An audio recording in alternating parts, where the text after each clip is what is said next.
ملک پیٹ metro station کے پاس بھیانک آتشگی کا واقعہ پیش آیا۔ پارک کی ہوئی 5 بائک جل کر خاک ہو گئی۔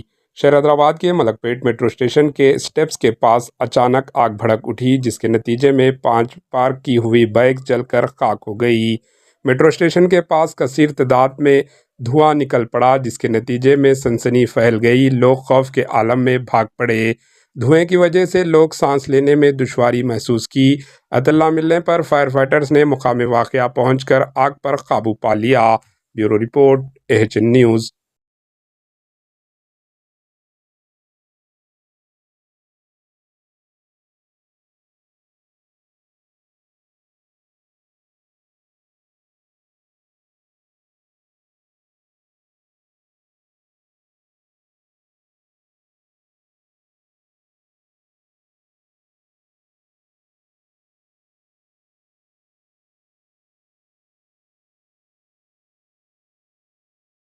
ہمارے HN نیوز کو سبسکرائب کریے تاکہ آپ کو نوٹیفیکیشنز آتی رہے وقت پر۔